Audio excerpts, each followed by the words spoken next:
ये फैन को ताओवादी पैटर्न के बारे में ज्यादा जानकारी नहीं थी। उसने सिर्फ एल्डर वू किंगफेंग से सुना था कि असल में शक्तिशाली हथियारों पर ताओवादी पैटर्न उकेरे गए थे, जिन्हें हथियार की आत्मा और जीवन कहा जा सकता है। बेशक ताओवादी पैटर्न यहीं तक सीमित नहीं थे। वे हथियारों का सिर्फ एक पहलू थे और उनका इस्तेमाल कई दूसरे क्षेत्रों में भी किया जा सकता था। उदाहरण के लिए उन्हें पहाड़ों और नदियों पर उकेरकर सभी प्रकार की शक्तियां बनाई जा सकती हैं। वे एक अजीब शक्ति को संघनित कर सकते हैं और क्षेत्र को एक रहस्यमय डोमेन में बदल सकते हैं। गहन ताओवादी पैटर्न और भी असाधारण थे। उनमें अथाह शक्ति थी। उत्कीर्ण होने के बाद वे सभी चीजों की प्रकृति और संरचना को बदल सकते थे और जीवन और मृत्यु को समायोजित कर सकते थे। कुछ चमत्कारी ताओवादी पैटर्न एक निश्चित सीमा के भीतर समय के प्रवाह को भी प्रभावित कर सकते हैं। वे वास्तव में एक विचार से समय को पकड़ सकते हैं। कुछ ऐसे भी थे जो बहुत ही गहरे थे, दाव पैटर्न जिन्हें केवल दुर्लभ सामग्रियों पर ही उकेरा जा सकता था और ठीक से व्यवस्थित किया जा सकता था। अगर इसे शक्तिशाली दिव्य शक्ति प्रदान की जा सके तो इस स्वर्ग और पृथ्वी को भेज सकता है, शून्य को पार कर सकता है और एक पल में किसी अन्य स्थान पर प्रकट हो सकता है। इससे भी अधिक जटिल ताओवादी पैटर्न थे जो प्रकृति की शक्तियों को संघनित कर सकते थे, जिनमें अकल्पनीय परिवर्तन और शक्ति थी। बेशक कई शक्तिशाली ताओवादी पैटर्न दुनिया भर में नहीं फैले थे। वे पवित्र भूमि और प्राचीन कबीले के परिवारों के हाथों में थे। उन्हें गुप्त रखा गया था और बाहरी लोगों को नहीं पता था कि वे कितने शक्तिशाली थे। उनके बारे में केवल कुछ अफवाहें थीं। वास्तव में ताओवादी पैटर्न व्यापक और गहन थे और उनमें बहुत सारे पहलू शामिल थे। ऐसा कहा जाता है कि प्राचीन काल के महान व्यक्तियों द्वारा प्रकृति की प्रकृति को समझने के बाद ताओवादी पैटर्न उकेरे गए थे। उन्हें दुनिया में पहुंचाया गया और वर्तमान ताओवादी पैटर्न का निर्माण हुआ। साधारण साधक इस क्षेत्र के संपर्क में बिल्कुल भी नहीं आ सकते थे। जब उनकी शक्ति एक निश्चित स्तर पर पहुंच जाती थी तभी वे ताओवादी पैटर्न का अध्ययन कर सकते थे। एक अर्थ में ताओवादी पैटर्न प्राचीन काल की महान हस्तियों द्वारा उकेरे गए थे।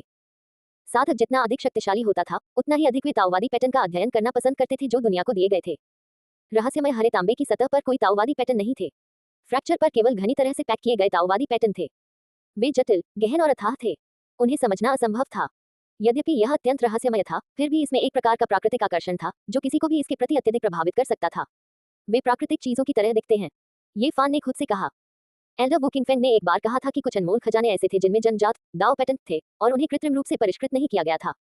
वे अलग थे और उनकी नकल नहीं की जा सकती थी और यही उनकी ताकत का स्रोत था। क्या ये वास्तव में एक जन्मजात दाव पैटर्न हो सकता है? ये फैन को यकीन नहीं था क्योंकि वह दाव पैटर्न के बारे में ज्यादा नहीं जानता था। उसके दिल में बस कुछ संदेह थे। अचानक ये फैन को एक अजीब सी हलचल महसूस हुई। उसने पाया कि आगे की सड़क कट गई थी। वहां धुंधलापन था और वह अंत नहीं देख पा रहा था। सामने एक अजीब सा कोहरा छाया हुआ था। उसी समय उसने हरे सांप की गगनभेदी दहाड़ सुनी। प्राचीन वंशकेजी परिवार के महत्वपूर्ण व्यक्ति एक प्राचीन स्वर्ण रथ पर सवार होकर पहाड़ों में से हत्या करने के इरादे से आगे बढ़े। खंडहर को अस्थायी रूप से सील कर दो। किसी को भी वहां से जाने की अनुमति नहीं है। 9 बार ड्रैगन ने रथ को खींचा और आगे का रास्ता काट दिया। जी कबीले के महत्वपूर्ण लोगों ने आगे का रास्ता काटने के लिए पहाड़ों और धरती की नसों पर अनगिनत दाव पैटर्न उकेरे। दूसरी दिशा में 9 किलिन जानवर एक जैड गाड़ी खींच रहे थे। वे बादलों और धुंध के बीच से उड़ते हुए आगे बढ़े। उनकी दिव्य शक्ति स्वर्ग में बह रही थी क्योंकि वे पूर्वी मार्ग को काट रहे थे। उसी समय दूसरी दिशाओं से भी ऐसी ही चीखें आने लगी। महत्वपूर्ण व्यक्तियों ने खंडहर को सील कर दिया और किसी को भी बाहर जाने की अनुमति नहीं दी। ये फैन चौंक गया और उसे लगा कि कुछ गड़बड़ है। उसने तुरंत रुककर दाव शास्त्र की रहस्यमय कला का प्रसार बंद कर दिया। कड़वाहट का सुनहरा सागर शांत हो गया और फिर गायब हो गया। खंडहरों में तुरंत शोर मच गया।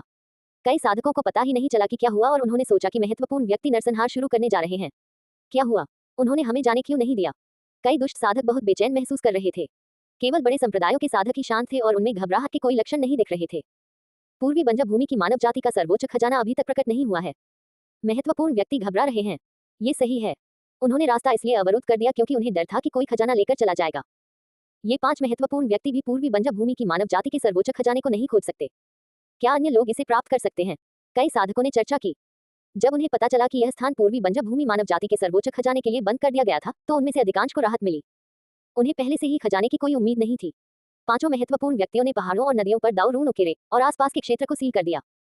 फिर वे उस स्थान पर वापस लौटे जहां राक्षस सम्राट की कब्र ढह गई थी और फिर से खोज शुरू की। हमारे पूर्वी बंजर भूमि मानव जाति का सर्वोच्च खजाना चुप क्यों है?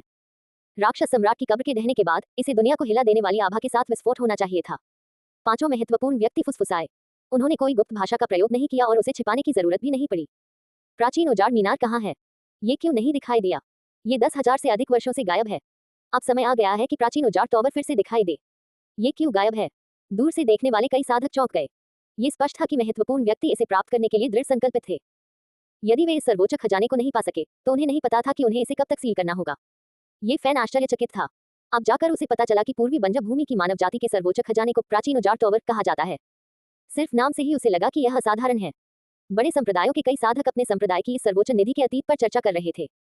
ऐसा कहा जाता है कि प्राचीन उजाड़ टॉवर अनगिनत वर्षों से अस्तित्व में है। कोई नहीं जानता कि यह कब पारित हुआ। ऐसा कहा जाता है कि यह पूर्वी बंजर भूमि से अस्तित्व में है। जब इस विशाल भूमि पर पहली बार जीवन दिखाई दिया तो प्राचीन उजाड़ टॉवर पहले से ही अस्तित्व में था। प्राचीन उजाड़ मीनार वास्तव में कैसी दिखती है, कई साधक समझ नहीं पाए। जैसा कि नाम से पता चलता है, ये स्वाभाविक रूप से टॉवर का शरीर है। 9 परत वाले प्राचीन उजाड़ टॉवर में एक विशाल और अथाह शक्ति है। यह अमर है और दुनिया के सभी विशेषज्ञों को दबा सकता है। क्या यह इतना भयावह है?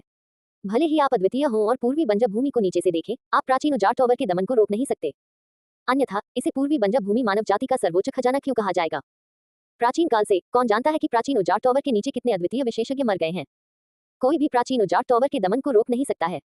आगे का रास्ता अवरुद्ध होने के कारण ये फैन वहां से जाने में असमर्थ था। वह खंडहरों की गहराई में लौट आया और साधकों की चर्चाएं सुनी। उसे लालसा की भावना महसूस हुई। प्राचीन उजाड़ टॉवर इतना स्वर्ग विरोधी था कि वह बहुत लुभावना था। ठीक इसी समय बेईमान दाऊवादी डुआंदे प्रकट हुआ। वह तेजी से ये फैन की ओर बढ़ा। उसका पूरा शरीर जल रहा था और उसकी गति बहुत तेज थी।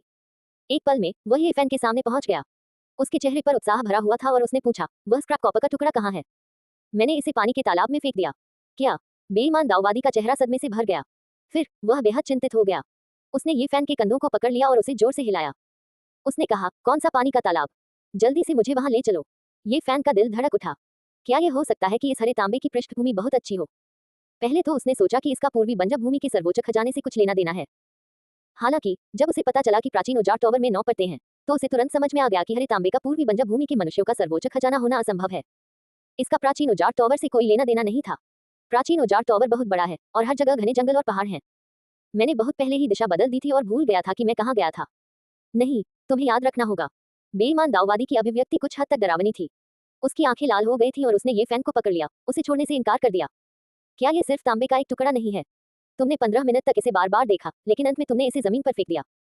तुम इसे अब क्यों ढूंढ रहे हो? क्या यह हो सकता है कि उस तांबे के टुकड़े का कोई इतिहास हो? मैं तुम्हें बताऊंगा भी तो तुम नहीं समझोगे। जल्दी करो और मेरे लिए इसे ढूंढो। बेईमान दाऊवादी मुस्कुराया नहीं। इस समय वह अतुलनीय रूप से कठोर था क्योंकि उसने ये फैन को खींच लिया था। ये फान समझ गया। ऐसा लग रहा था कि रहस्यमय हरे तांबे की वाकई बहुत बड़ी पृष्ठभूमि थी। ये बेहद महत्वपूर्ण लग रहा था। अतुलनीय दिव्य प्राणी, इस बेचारे ताऊवादी के हाथ इतने सस्ते कैसे हो सकते हैं? मैंने वह चीज फेंक दी जो मेरे हाथ में पहले से थी। मोटे ताऊवादी का चेहरा राख जैसा था। वह अतुलनीय रूप से खेद और झल्लाहट से भरा हुआ था। यह उसके पहले के मुस्कुराते हुए रूप से बिल्कुल अलग था। ये फैन का दिल कांप उठा। उसे लगा कि यह बेईमान दाऊवादी उसे मार डालना चाहता है। वह चाकू की नोक से टकराना नहीं चाहता था, इसलिए वह आज्ञाकारी ढंग से आगे बढ़ गया। छोटे दोस्त, तुम्हें ध्यान से याद रखना चाहिए। अगर तुम हरे तांबे का वह टुकड़ा पा सको तो मैं तुम्हें जो चाहो दे दूंगा। मोटे दाऊवादी की अभिव्यक्ति गंभीर थी क्योंकि उसने चेतावनी दी, तुम्हें ध्यान से याद रखना चाहिए। वह चीज वास्तव में क्या है? अब और मत पूछो। अगर तुमने फिर पूछा तो मैं पागल हो जाऊंगा। मोटे ताऊवादी ने अपने दाहिने हाथ पर जोर से थप्पड़ मारा और कहा, मैं इतना भ्रमित कैसे हो सकता हूँ? मैंने अपना पूरा जीवन खजाने की खोज में बिताया, लेकिन अंत में मेरे पास आंखें हैं, लेकिन मैं देख नहीं सकता। ये देखा जा सकता था कि वह खुद को बहुत दोषी मान रहा था। वह बिल्कुल भी अभिनय नहीं कर रहा था और वह अपना हाथ काटने के अलावा और कुछ नहीं चाहता था। हम यहीं अलग हुए। उसके बाद मैंने तुम्हें दूर तक भागते हुए देखा। मोटा ताऊवादी ये फैन को पहाड़ की चोटी पर ले गया जहां वे दोनों अलग हो गए। हाँ, ये यही है। मुझे सोचने दो कि मैं कहां से गुजरा था। ये फान मध्यम गति से पहाड़ से नीचे चला गया। बेईमान दाऊवादी ने उसका पीछा किया और उसे जल्दी नहीं किया। उसने उसे धीरे धीरे सोचने दिया। ये फान बहुत धीरे धीरे चल रहा था। वह सोच रहा था कि इस मोटे ताऊवादी से कैसे छुटकारा पाया जाए। अनजाने में ही वे दोनों 3 पर्वत श्रृंखलाओं को पार कर गए। जब वे चौथी पर्वत श्रृंखला पर चढ़ रहे थे तो ये फैन ने खुशी से कहा, ये यही है। जिस दिशा में उसकी उंगली इशारा कर रही थी, उसे देखते हुए मोटे दाऊवादी की अभिव्यक्ति तुरंत बदसूरत हो गई। इस पर्वत श्रृंखला पर एक गहरा और अंधेरा तालाब था। ये बिना किसी लहर के पत्थर की तरह शांत था। ये दिल को झकझोर देने वाली ठंड की लहरें छोड़ रहा था। मुझे यह मत बताओ कि तुमने तांबे का कचरा इस तालाब में फेंक दिया है। मोटे दाऊवादी की आंखों से एक राक्षसी चमक निकल आई। तुरंत ये फैन का दिमाग विचलित हो गया। उसे हल्का सा लगा कि कुछ गड़बड़ है। ऐसा लग रहा था जैसे दूसरा पक्ष उसके दिमाग को देख रहा था। इस समय ये फैन घबरा गया। उसने जल्दी से अपना ध्यान केंद्रित किया और एक दृश्य की कल्पना करने की कोशिश की जिसमें वह काले तालाब के पास खड़ा था और उसमें तांबे का एक टुकड़ा फेंक रहा था। मोटे दाऊवादी की आंखें सामान्य हो गईं। उसने अपने दांत भींचे और कहा, तुम बेकार हो, मैं तुम्हें वहां फेंकना चाहता हूँ। क्या ये सिर्फ तांबे का एक टुकड़ा नहीं है? ये फैन की अभिव्यक्ति उदासीनता से भरी थी। प्लॉप! मोटा दाऊवादी सीधे तालाब में कूद पड़ा। पहले तो पानी के नीचे एक दिव्य चमक टिमटिमा रही थी, लेकिन कुछ ही देर बाद वह मंद हो गई। गहरे और अंधेरे तालाब में धीरे धीरे शांति लौट आई। ये फान ने आधे घंटे तक इंतजार किया, लेकिन फिर भी उसे बेरहम दाऊवादी आता हुआ नहीं दिखा। उसने खुद से कहा, मुझे मत बताओ कि इस अनैतिक मोटे को वहां अपना दंड मिला। 15 मिनट बाद पानी की सतह पर हल्की छपाक की आवाज आई। मोटे दाऊवादी का शरीर काली बर्फ की मोटी परत से ढका हुआ था। वह बर्फ की मूर्ति की तरह बाहर निकल आया। टकराना! काली बर्फ के भीतर से लगातार रोशनी चमक रही थी। दर्जनों सांसों के बाद हृदयहीन दाऊवादी ने आखिरकार ठोस बर्फ को तोड़ने के लिए अपनी दिव्य चमक का इस्तेमाल किया। बर्फ के टुकड़े जमीन पर गिरे। इस समय उसका चेहरा हरा और बैंगनी था और यहाँ तक कि उसके होंठ भी कांप रहे थे। हृदयहीन दिव्य प्राणी, ये ताओवादी दादा ठंड से मर रहा है। उसका पूरा शरीर कांप रहा था और उसका शरीर लगातार दिव्य प्रकाश से भर रहा था, ठंडी हवा को बाहर निकाल रहा था। उसके शरीर की सतह से काली धुंध निकलती हुई दिखाई दे रही थी। काली धुंध से आसपास के पौधे तुरंत जम गए और फिर एक पल में पाउडर में बदल गए। दूर से ये फैन ने गहरी सांस ली। उसने ये काला तालाब सिर्फ इसलिए चुना क्योंकि उसे लगा कि यह काफी गहरा है। उसे उम्मीद नहीं थी कि यह इतना भयानक होगा। जमीन पर गिरी ठोस बर्फ ने 10 मीटर के दायरे में सब कुछ जमा दिया। कई चट्टानें पहले ही टूट चुकी थी। ये फान बहुत दूर था, लेकिन फिर भी उसे हड्डियों को चीरने वाली ठंड महसूस हो रही थी। दाऊवादी पुजारी को कुछ नहीं मिला। मैंने कई हजार मीटर तक गोता लगाया और रास्ते में एक टूटा हुआ स्मारक देखा। उस पर नीदर पॉन्ड शब्द खुदे हुए थे। यह इतना गहरा था कि मैं नीचे नहीं देख सका। मुझे नहीं पता कि यह काला तालाब कितना गहरा है। दाऊवादी पुजारी, आपने इसे शुरू में ही क्यों फेंक दिया? अब आपको इसका पछतावा हो रहा है ना? कहे और नहीं। मोटे दाऊवादी पुजारी की घबराहट और हताश अभिव्यक्ति को देखकर ये फैन लगभग जोर से हंस पड़ा। उसे अपने दिल में बहुत अच्छा महसूस हुआ, लेकिन उसके चेहरे पर एक बेहद घबराहट वाली अभिव्यक्ति दिखी जब उसने कहा, क्या ये वास्तव में एक खजाना हो सकता है? मोटे दाऊवादी पुजारी का चेहरा पीला पड़ गया था। वह गुस्से में इधर उधर घूमता रहा और बोला, मेरा और तुम्हारा कोई रिश्ता नहीं है। ये फान ने चतुराई से एक तरफ जाकर 2 जंगली फल तोड़ लिए और उन्हें बड़े चाव से खाया। ये देखकर कि उसे बिल्कुल भी परवाह नहीं थी और वह अभी भी जंगली फल खाने के मूड में था, मोटा दाऊवादी पुजारी क्रोधित हुए बिना नहीं रह सका। उसने उदास भाव से कहा, तुम दुनिया के सबसे बड़े भटके हुए बेटे हो। तुमने वास्तव में इसे गहरे तालाब में फेंक दिया। मैं वास्तव में तुम्हें मारना चाहता हूँ। दाऊवादी दादाजी, आपने इसे पहले फेंक दिया। अब आप मुझे क्यों दोष दे रहे हैं? क्या आपने भी इसे शुरू में कचरा नहीं समझा था? मुझे मुझे इससे नफरत है। बेरहम दाऊवादी पुजारी खुद को थप्पड़ मारना चाहता था। वह फिर से गहरे तालाब में कूद गया। इस बार मोटे दाऊवादी पुजारी को पानी से बाहर निकलने में 2 घंटे से ज्यादा समय लगा। वह पूरी तरह से बर्फ के एक बड़े टुकड़े में बदल गया था। वह काली रोशनी और हड्डियों को चीर देने वाली ठंडी हवा से टिमटिमा रहा था। ये फैन दूर छिप गया। इस बार बेरहम दाऊवादी पुजारी को बर्फ से बाहर निकलने में 1/4 घंटा लगा। उसका पूरा शरीर काला बैंगनी हो गया था और उसके शरीर के सभी छिद्रों से काली धुंध निकल रही थी। पहाड़ की चोटी का एक बड़ा हिस्सा काली बर्फ में जम गया था। अनगिनत वनस्पतियां मुरझा गई थी और ठंड के कारण कई पहाड़ी चट्टानें टूट गई थी। काफी समय बाद बेरहम दाऊवादी पुजारी आखिरकार होश में आया और उदास होकर बर्फीले इलाके से बाहर चला गया। वह जमीन पर बैठ गया और खुद से बुदबुदाया, मुझे इससे नफरत है। बगल में ये फान मन ही मन प्रसन्न था। इस निर्दयी दाऊवादी पुजारी को इतना उदास देखकर वह अतुलनीय रूप से लापरवाह महसूस कर रहा था। अचानक बेरहम दाऊवादी पुजारी को कुछ सूझा और वह चौंक कर उछल पड़ा। उसने दूर से सक्रिय ज्वालामुखी और सामने काले ठंडे तालाब को देखा। उसने कहा, अब मैं समझ गया। दानव सम्राट के पास 2 कब्रें हैं। एक यान कब्र है और दूसरी इन कब्र है। ये फैन चौंक गया और पूछा, दाऊवादी पुजारी, आप किस बारे में बात कर रहे हैं? मोटे दाऊवादी पुजारी ने उसकी बात अनसुनी कर दी और गंभीरता से जमीन पर नक्काशी करने लगा। उसने जमीन पर सक्रिय ज्वालामुखी और काले तालाब को चिन्हित किया। फिर उसने एक निश्चित पैमाने के अनुसार आसपास के इलाके को खींचा। असीमित मादरचोद दिव्य प्राणी, ये वास्तव में ऐसा ही है। एक यांग और एक यिन, ताइची को गले लगाते हुए। शक्ति का स्रोत हृदय यांग मकबरे में दफन है। असली बर्फ ठंडी लाश यिन मकबरे में दफन है। हृदयहीन ताओवादी पुजारी की अभिव्यक्ति अस्थिर थी।